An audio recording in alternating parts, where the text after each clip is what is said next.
Savez-vous que la loi sur les véhicules de route a été faite pour améliorer la sécurité des utilisateurs? Par contre, lorsqu'on parle de loi, il est important de démystifier certains plans.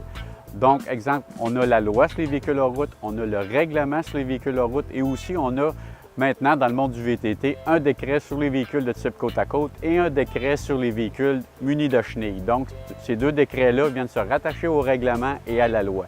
Il est important de comprendre que c'est un ensemble d'éléments qui vient définir l'ensemble de la loi sur les véhicules de route.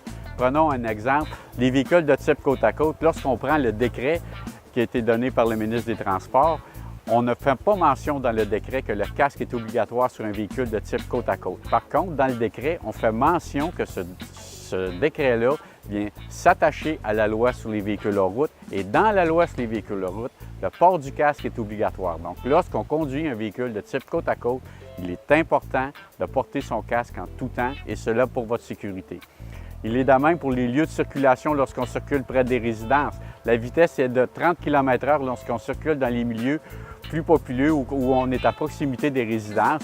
Et dans le décret, on vient aussi mentionner qu'on n'a pas l'obligation d'avoir une signalisation qui l'indique, l'utilisateur doit le savoir. Donc, lorsqu'on lit la loi sur les véhicules de route, il est important de lire ces règlements, lire ces décrets et de bien comprendre que tout est rattaché ensemble.